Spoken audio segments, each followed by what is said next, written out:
Welcome to Words with Writers.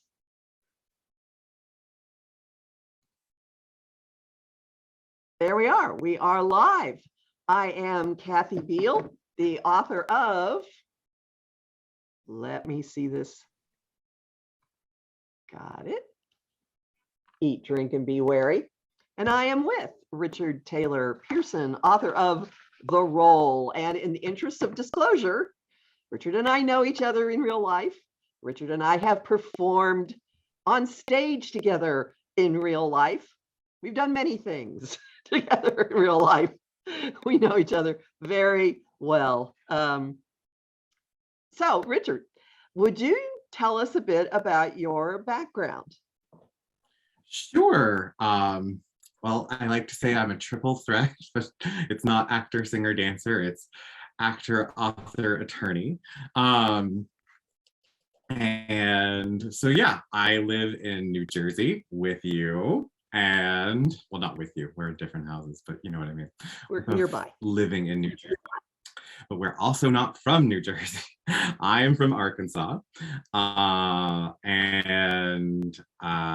Yeah, I grew up there. It was a great time. I went to college at Rhodes College in Memphis, Tennessee, and had a wonderful 4 years there. And I've lived in Texas and in Arkansas and New York and New Jersey. And yeah, I came here, went to law school, and now I am attorney by day and actor / author by night.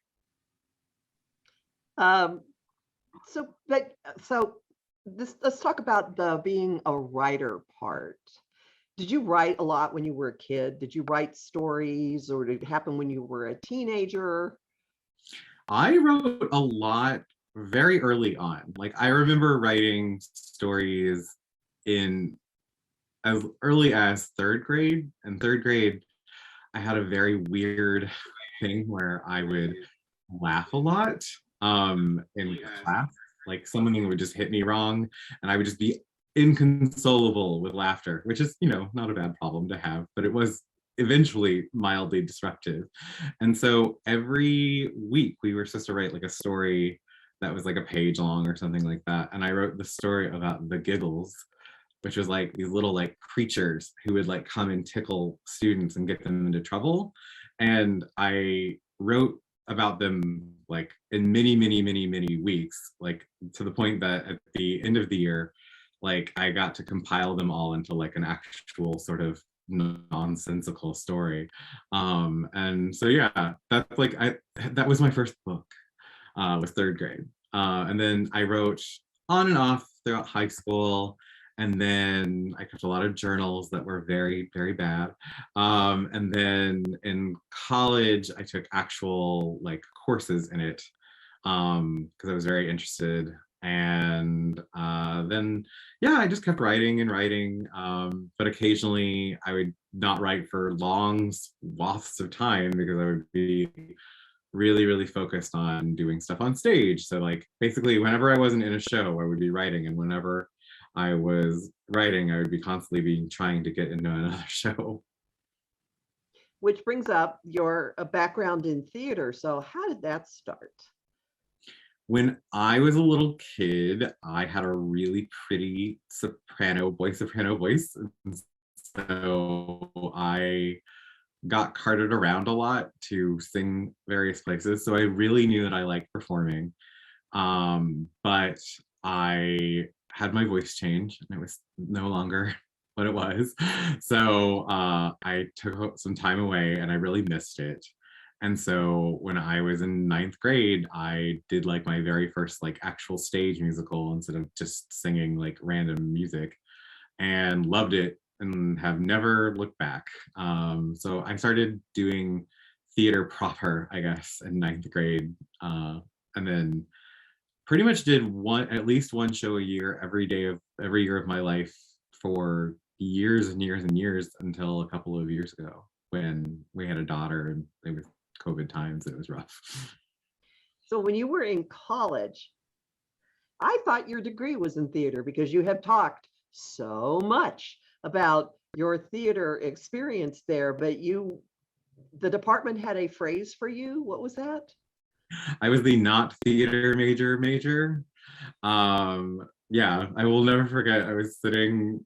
I was about to graduate with my degree in anthropology and sociology, and I was definitely the weirdest, probably one they've had in many, many years because while I did our reading for like anthropology and sociology classes, every single time they would be like, well, like, they talk about some theory, and I'd be like, that really reminds me about this play that I'm in. And that was how I talk about every play I ever did throughout all of college and tried to get additional college credit for it. And even my senior project for sociology was me talking about what it was like to do the production we did and evaluate it from a gender sociological standpoint because it dealt with archetypes of gender in it. And at what point did you figure out it might be fun to try to combine your love of writing with your interest in theater? A large part of it had to do with finally actually coming and auditioning here in New York, because it's very different from what I did when I grew up. I used to think I was very professional and fancy when I would go to community theater auditions because I would have like my headshot with my resume on the back. And most people were like, can I fill out a form? And they would like take a Polaroid of you. I was like, I don't need that. I'm professional. And then like, here, like I was imitating what you do when you come here and audition, which is like, yeah, if you don't have that, then you like shouldn't even show up. But I didn't understand a lot of like the rules. Like I'd worked in equity houses before. I didn't really understand how they work. So I didn't understand like, oh no, like you can go to an audition and not even be seen. Because they're only seeing a certain number of actors and equity goes first. And so I was like, oh, wow, that's really interesting. And I was like, that's interesting that no one has ever, like, that is an aspect of trying to be an actor that I've never seen in a novel or in a movie or in a television show. Like, it's a thing that everyone kind of just glosses over. And I'm like, that's really weird. And so I remember writing down one of my very first auditions, like in really, really deep detail. And I was like, I feel like there's something to that. And so then literally, I would say 2 years passed by. And finally, I had a dream where I like basically saw like the very rough sketch of what my book would be. And I remember because I woke up at 3 o'clock in the morning after that dream, and I was at my in-laws' house. So like I was very disoriented, and I just went downstairs and literally started writing as much of it as I could remember while I could remember it. And then from there, I really could shape out the first couple of chapters. And from there, since I had a very good concept at the beginning and a very good concept of how it would end, and the middle was very murky. And so, yeah, I was like, well, I knew where I was writing to. And so from that point on, it was great. But it really was like, I had a dream and then I was like, oh, that's the story. I can do that. And so then I did. So you had a nocturnal dream of your Correct. book, I of your did. book. But before then, you had a philosophical dream of being on stage. Did you actually harbor the ambition of being on Broadway? I did. I definitely did. So did you show up for auditions? I did. I showed up for many an audition. I got seen a couple of times and thought that was like the greatest thing in the world. I was like, I didn't waste all day sitting in a room. That was great. And yeah, I remember very distinctly one of the auditions that I went to was an early audition for Book of Mormon before it was a show. Because if you like on paper, Josh Gad's character was exactly who I am, but I was like, oh, I could play that character. That would be great for me. And then I was like, oh, but I can't sing it. Okay, never mind. But I remember going to that one. I remember going to a lot of auditions, and it was very easy for me not to get disappointed and dejected because I was also a lawyer. So I was like, whatever, I'm gonna go in here. magically get my Broadway dream. I will quit my crap job and then I will be a fabulous Broadway actor. But yeah, like I desperately, I still want to be on Broadway to this day. It's like every single time I go and see something, I'm like, oh, and like occasionally I still look at things and I'm like, I could audition for things. I could still do that, even though I'm very busy and probably couldn't. But like, yeah, Well, if the right show came along and you would, huh? I could do it, I would 100% be like, goodbye job. I am going to go be on Broadway. Enjoy your life. So let's jump to how you put this in a book. Your book is called The Role. Can you give us a synopsis of it? Sure thing. So the role is about an actor who is been trying to make it on Broadway for a couple of years. He's had no luck. He's struggling. He, like me, can't even get past like the first gatekeeper. And one day he runs into an old friend of his and he gets his big Broadway break. And because he knows the reader, he gets to actually audition and he has really good chemistry because he knows the actor. And because of that, he actually ends up landing the role, but it comes with a lot of strings that make him ultimately question how much of himself he's willing to give up to achieve this like Broadway dream as a reality. And so the whole experience of auditioning and being on stage and stuff you already had as a background. Was there any other research that you did specifically to make this book ring true? I did. I ended up having to do a lot of research because I haven't worked in that many theatrical productions that would have what actual Broadway houses have. Like, I've never had a costume master / mistress who like presses your costumes and lays them out and everything else. I remember almost every show I've ever been in, like checking my props and doing all these things that like if you did them in a Broadway house, you would be constantly yelled at because you're literally doing someone else's job. And they would also be like, this isn't what you're supposed to be focusing on right now. Like, go away. And I toured several locations because I was trying to figure out how certain things would work. I had to research a lot about like how a show actually gets made and like what producers do and how involved are they and that kind of thing. And so yeah, I had to do a fair amount of research. The only thing I didn't really research was like how an actor acts and that kind of stuff, because like that stuff I knew. But a lot, I had to research a lot of the nuts and bolts of like that. And I also had to research like what are the massive differences between like working even in like a equity house versus working on a Broadway stage, and like what kind of difference that makes. There was another part of yourself that ended up being in this book, but you put it into a different character. The main character is named Mason, and his boyfriend is kind of like attached to a video game controller for large portions of the. Yeah, video game. Like I am a gamer, and I love it. And I was like, that is something that I can bring a lot of authenticity to, and that was kind of my goal.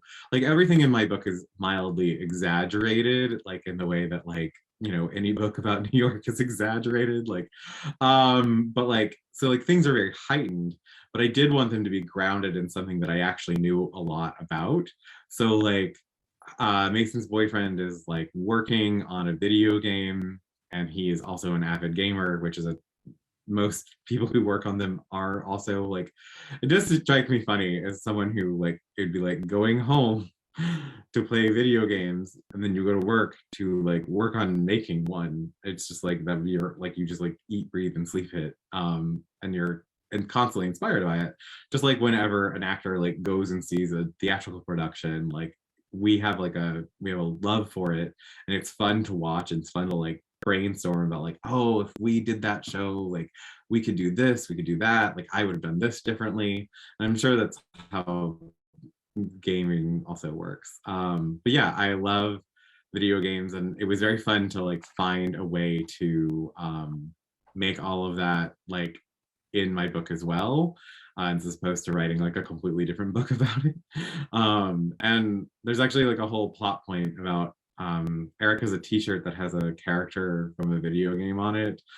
And that came into play because literally I met someone's boyfriend for the first time and I was wearing that shirt.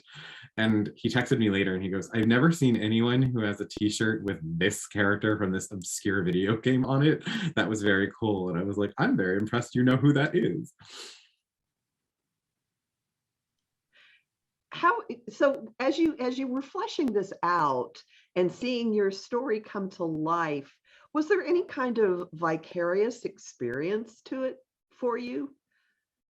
Definitely. I mean, this game, I think of it as a game, but I guess the process of writing this was a very like, what if Richard's life had a sliding doors moment, and instead of going to law school, he went and really tried to make it on Broadway. And so I was like, well, what would have to happen for that to happen? What would have to happen to this? So like, I was constantly brainstorming, like, what would happen? Like, how would my life be different? What would I be doing? And like that kind of thing. And I really gamed out a lot of it. And like, honestly, it was very therapeutic.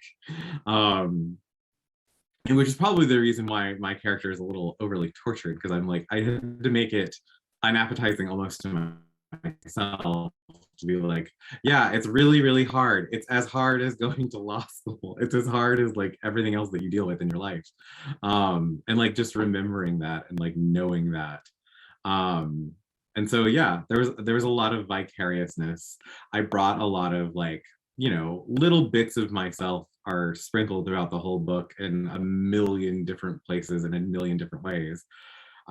Like there's a scene where literally he finally gets the role, and his boyfriend like throws an elaborate party for him where all of his like favorite things are tied up in brown paper packages, just because it's that line from The Sound of Music. And like everything that he unwraps is like stuff that I personally just do like, and I was like, that's a cute way to like be. So like yeah, there's a lot of myself in the book, and other things, just like stories that I've absorbed, things that, you know, I knew other people went through. A lot of it is all there. So you sort of already touched on this, but how do you feel about theater now after you have written this? Is your attitude about it any different, or is it still the same? Like your aspirations are, you still want to do at least one play a year? Or do you still want to shoot for Broadway if it comes up again? Again, if anyone from Broadway sees this and they're like, that man, we could use him. Okay, let's talk. But no, I mean, it does. I think about theater very differently after the book because I feel like I see more. Before I wrote the book, I mainly focused on like the acting and like usually the singing, but mainly acting. And like that was really it. Like I didn't really think about anything else. And now writing a story matters a lot. Having written a lot of dialogue, I now understand that process a lot more. And I just pay attention to like more about how all of the pieces are moving, literally from like, how did I hear about this show, like why am I going to the show? And is it because there's someone famous to it that I like? Is it because I got hit with a very specific targeted ad that like understood like, you would like this show, wouldn't you like this show? And I'm like, well, maybe I'll but like that stuff I used to never think about at all. And having like created a show within this book, like like having to research it, I see a lot more of the additional work that like most people probably don't think about. I certainly never used to think about like the publicity people for a play when I went to it, but like now I do. So putting this aside for just 1 second, well, actually, you had your first event was actually at the Drama Bookshop, right? Was So prior to its having its uh what happened to water? Yeah, pipe burst and it got flooded and damaged. So it was yeah, before that. It was in their cute little basement, which has a performance space in it. I remember I was there. You Um, sure were. you had a very interesting journey to your agent. I And did. it was definitely an internet world saga. So tell us how you found your agent for this book. So there's obviously a long list of literary agents that exist. Not every literary agent is looking for every kind of book, so I narrowed it by like what literary agents are open to gay material that is not YA. And I was like, okay, that's what I need to know. And I started using Twitter a lot, and I found an agent who used to be an actor, um, who was also a lawyer, and we just had a lot in common, and I figured like I could sell this. And so while I was still working on different things, like I would slowly interact with a lot of agents. While I was in the midst of writing or rewriting or editing, I was always on I was on Twitter a lot, just like interacting with agents, so that when I knew that when I would query them like 3 months later, I would be able to say, hello, you might remember me from this Twitter conversation we had. One of my favorite ones was an editor who liked my book but ultimately didn't end up publishing it. He was like, I'm really tired of everyone writing dear editor. I want someone to write me a letter that says, dear grand poobah of the universe. And then 6 months later, I wrote him a letter that said, dear grand poobah of the universe, please know I would have normally called you editor, but you said on Twitter that you would prefer to be called this. And then like, went on with it. And he was like, I think that's really impressive. And so like, that was the reason why he's like, I will definitely like read your manuscript and let you know. And so, yeah, it was a really good way to make a little bit of a personal introduction, so that the number one thing you're trying to do when you're trying to get an agent is you're trying to make your query letter stand out in the right way. And being able to personalize it helps. And then if you interacted with the agent in a meaningful way, then it helps a lot too, because they will remember you and they'll be like, oh yeah, that kid was funny or whatever. They'll at least have some sort of association with you. And then from there, you are more likely for them to at least read your query letter. Having helped other people write them, I can tell you, I now understand why literary agents don't read every letter that crosses their desk, because sometimes you can get to the end of the first paragraph and be like, nope, not gonna happen. This is not for me. Which is frustrating for many authors, because I feel like I know that when I was trying to get an agent, I was like, this is a really silly thing.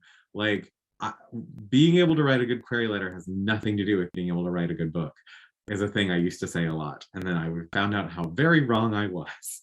I was like, no, actually, it's incredibly important, because you have to be able to describe your book in 2 sentences. I actually gave the long version when you asked me what my book was about, because I said 4. And I was like, well, it's my interview. I'll do what I want. But yeah, usually I would just say, it's not an actor trying to make it on Broadway.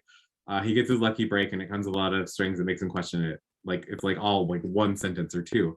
And I was like, and that's all you actually need. And like, being able to understand that is so important, because if I hadn't learned how to do that, every interviewer who has ever asked me what my book was about would have gotten what my publisher got. Well, the first time he ever asked me what my book was about, which was when I talked for 40 minutes straight. Somehow this does not surprise me. I remember when he ended up publishing me, I was like, it is a miracle. I was like, having now like gone through the process of like learning how to pitch a book, learning how to like finish a book, all of these things. I was like, you were very patient with me, and I respect that very much. I imagine you went home and you were like, oh my God, that child. But yeah, yeah. So you corresponded, or you had conversations on Twitter with several agents, and there was one in particular that you felt had a lot of parallels to you, and he was one of the people who said, yeah, I'd like to see your manuscript. He was. His And was like a very specific thing. 'Cause, like in that one, I could be like, you like know as an actor, as a performer, there's actually like a very small list of novels that deal with being on like the drama of that goes on backstage of a show that doesn't involve a murder mystery. Murder mysteries love to take place in theaters, but like non-murder mystery books that take place in like the world of the theater are relatively few. I'm not the only one by any stretch, but like in terms of like an untapped like thing that is explored, that is a big one. so he was interested in that aspect of it, but he also had contacts with the gay subject matter aspect of it as well, right? Because he found, what press did he find for you? I ended up being published by Lethe Press, but that was actually after my agent and I parted ways. Okay. I was a high contender at Kensington for a really long time, but they ultimately ended up passing. But I got shopped. I got shopped a lot of great places. My agent worked very hard. The problem is that like my agent was probably almost too patient, I guess, because like I would be like, well, they requested like a full copy of the manuscript 9 months ago. Like, have they said anything? Have you checked on them? That kind of thing. And my other friends who are published more, I asked them, I was like, how long is the longest you've ever had to wait? And they were like, I don't know, 6 weeks. Like, and like part of it is gay presses do have, there's a lot that's pitched to them, and they are generally a little nicer, and so they say yes a lot more. So they have a lot more to read. So I can understand that they do get backed up, but yeah. But he was really great. Like, he also made very good recommendations. Originally, the characters in my book were in their 30s instead of 20s, and then he was like, well, I know you don't want to write it as YA, but like them being 30 makes some of the things they do make less sense, because I would expect a 30-year-old to kind of be like more grounded and normal. You said, let me introduce you to some people. Sorry. But then I was like, well, like a lot of that is based on me. I'm like that. He's like, yes, I see that. But he's like, you also, but like these things also, like, is there a problem with them being in their 20s? I think he's like, I just think it will make more sense. And then when I did age them down, I was like, oh, everything they do is so much less mortifying now. Because like, who in their 20s didn't have a big blowout with their boyfriend, like, or whatever, like, and like it also explained why like they were kind of like bad at things, where I was like, yeah, you do kind of expect someone in their 30s to kind of be a little more grounded and more realized. So like it was a really smart recommendation. And he also like just pointed out like things that like didn't make a whole lot of sense. And then he was also, I guess, good or bad at like not really suggesting how I fixed that. He would just like left it to me to pitch him on the ways I was going to attempt to fix it, and then he would be like, I think that one might work. Which was actually smart, because then it was like my idea and therefore much easier to redo. And he also taught me a lot about the difference between editing and rewriting, and when to do one and when to do the other. because I kept thinking that I could just edit my book and it would magically turn into what it eventually became. And I was like, no, no, no, you kind of do have to rewrite a lot. I would say this book felt like I wrote it twice. How did you find your publisher then? So my publisher is run by Steve Berman, who wrote a novel that someone gave to me many, many, many years ago. And I loved it because it's like about like a little goth boy who falls in love with like a gay ghost. A gay And it's called ghost? Vintage, and I read it really, huh? A gay ghost? So a gay ghost, yes. Okay, because the sound went a Um, little strange right on that word. Sorry. Yes, the ghost is gay. He died in the 50s, so it was like a big deal. And so in reading that book, I literally read it every Halloween. It's a short novel. And so I emailed him when I had a job interview that was in the town next to his. And I was like, hello, I am weirdly going to be in your neighborhood because I have a job interview. I really, really loved this. I am an aspiring writer. Would you be, and any of y'all interested in getting lunch? And he was like, yeah, sure, I'll come have lunch with you. And so we did. And then nothing came of it for years and years. Like, mainly because like my book was not even done when I talked to him, and I made a complete idiot out of myself at that lunch. I still to this day mortified by it. And so years later, but every single time I would go to his like neighborhood, which is now relatively close to where the title company I work for, his office is. It's like right outside Philly. I would email him and be like, hi, I'm coming to Philly to visit my friend. Would you like to grab breakfast or whatever? And he would come in and we'd have breakfast and like walk around, just talk about like stuff, like just about like what it's like to be a writer and what it's like to be a publisher. And I'd be like, when is your next book coming out? And he'd be like, when's your book coming out?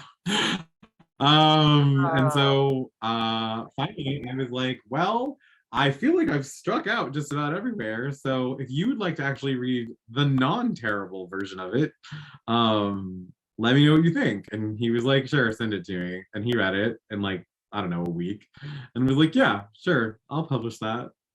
And I was like, great. So yeah, but it all stemmed from me just randomly reaching out to him online and being like, hi, happen to be in your neighborhood. What I now understand is this actually just happened to him, not like a lot, but more than you'd think. And I was like, that's great. I love that. Like, I wish the people who read my book that, weren't my actual, current friends, the other people who have read my book would be like, hello, would you like to go to lunch and so I can tell you how great your book was? I was like, yes, I would be thrilled. But yeah, that was how it was. It's something that like when you say it, you're like, oh, I think you're not supposed to do that. And I was like, no, I don't think you are, but it worked for me. So just reaching out and being human went a long way. Yeah, In all of definitely. these instances is what you're talking about. Mm-hmm. So besides that, take court potential publishers. Yes. Do you have any advice to aspiring writers? Yes, I have plenty of it, but I would say the number one thing that I think is the most important is read more than you write a day. Like, I had to read for at least 30 minutes before I would start writing a single word whenever I wrote. I still do that now. And it's because it just like helps you remember like the way books sentences are structured, and like you'll see things like in my book someone uses their shoulder to like open a door, and I was like, I don't really know how to like say that, and like the answer is you use the verb shouldered, which is like not a word that I had ever used before. And so, but like reading it, I was like, oh, that's how you describe that activity. And so, it saved me a lot of like trying to Google that, which is harder than you'd think, because it'll give you a bunch of words, but none of them really work in that way. So there was a lot of that kind of thing. And so yeah, reading is very important. I would say it's actually, if you have to do one thing every day to like keep your writing like chops like without it getting rusty, reading is far more important than writing. You should try and write every day as well, but like if you are like me and you've got like a family and a day job and you're also doing theater, like you have to kind of cut yourself some slack if you don't write every day, but you absolutely do have to read every day. And beyond that, reach out to authors you like. The worst thing that can happen is they won't have time for you, and they won't respond. The best thing that can happen is they might respond. I've had like weird luck. I have emailed people who were way more famous than I ever thought would ever respond to me. But like because I probably asked them a normal question that was about this, like that was about their book, they were like, oh, yes, I can answer that for you. And so then they do respond, and it's great. I actually saw a Twitter thread about that today, that you could make someone's day, and you'd be surprised, and don't presume that an author doesn't want to hear from you.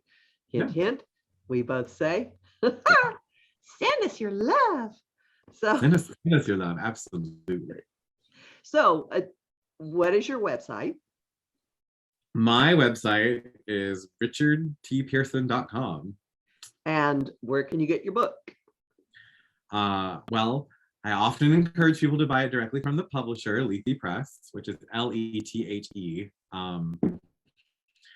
I always thought it was pronounced Lathe, but apparently it is in fact Lethe. And it is named that way because that is the river in Greek mythology that things are lost in. So he's like, yes, like I'm where those lost things find a home. So and there's I a link, highly recommend that. Press but it on is on your site. There sure is. It's right there. But beyond that, it's available on Amazon, and if you would like, I'm happy to send one to a local bookstore. That's exciting. And I'll just throw in for anyone who is watching this at some point that Richard and I both act using Zoom, that we have been in an online actors community since COVID locked people down, that read its way through the plays of Shakespeare twice, and now we're just going on to whatever hits our fancy on a weekly basis. It's true. It's been a lifesaver, and if I had that, it probably would take me a lot longer to write my book. But more, I feel like I would have incorporated that in, because it seems like it's such a fun way to still feel like you're doing theater, even when theater wasn't being done anywhere. And now that theater's being done again, I feel like we will see a lot of those very talented people that we get to spend time with on stage soon. That would be wonderful. And I'll just explain to anybody else watching this that this particular group is scattered all over creation. There have been people in the UK who've stayed up into the middle of the night to read with us. And we're not all, many of us are in the area around New York City and have actually shared time-space coordinates, usually involving really incredible cake and killer cocktails. And Richard's cooking. But there are people all over the United States who've been part of it, and there's a terrific creativity that it's engendered with costumes and strange makeup and characterizations and weird little props and stuff, and that's been very creativity inspiring. And I've just gone way off topic with this, but it felt like something to mention. I agree. Yeah. Well, thank you, Richard, and everyone. It's his book is gripping. It will go places that you wouldn't expect it to. And it'll probably make you glad you're not the one being so exhausted trying to be on stage. Thanks a bunch. All right. Goodbye, everybody.